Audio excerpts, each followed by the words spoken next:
والخوان ښوونځي ته لېږو. تعلیم زموږ حق دی. تعلیم پر نر او ښځه فرض دی. په 21مه پېړۍ کې خپل بچیان ښوونځي ته، مدرسې ته، مکتب ته وانستوئ، دا به تر ټولو هغه بد حالت وي.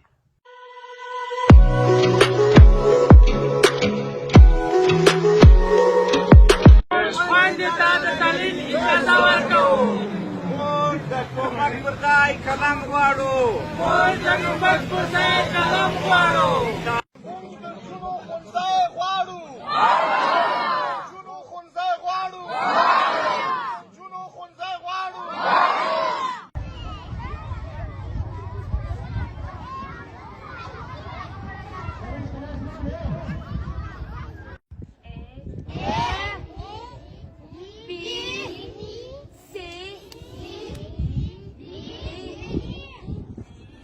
که چیرې مکتب په واشیر ولسوالۍ کې خلاص خلک خپلو نجونو یا الکوان ته اجازه ورکړي، نو ولې نه ورکوي؟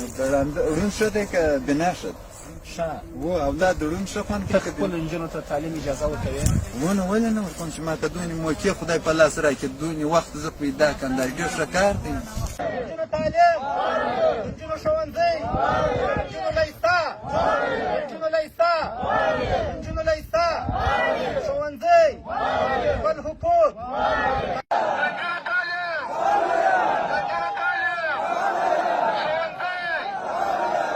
غواړي چې د راتلونکي دپاره په افغانستان کې سوله وي، امن وي، سیال ژوند وي، روغتون ولري، سړک ولري، ښه کورونه ولري، ښه هوسا ژوند ولري.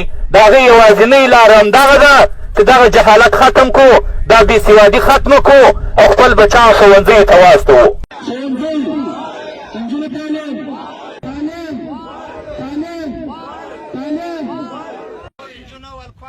تعلیم اجازه ورکوو. موږ خپلو بچیانو ته تعلیم غواړو. تعلیم غواړو. ټول بند ښوونځي دې خلاص شي. ټول بند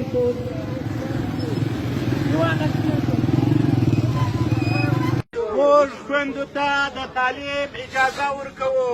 موږ خویندو ته د تعلیم اجازه ورکوو. موږ د ټوپک پر ځای قلم غواړو.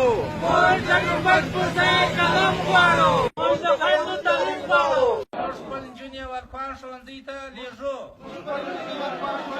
نجونو تعلیم، نجونو تعلیم، نجونو تعلیم. تعلیم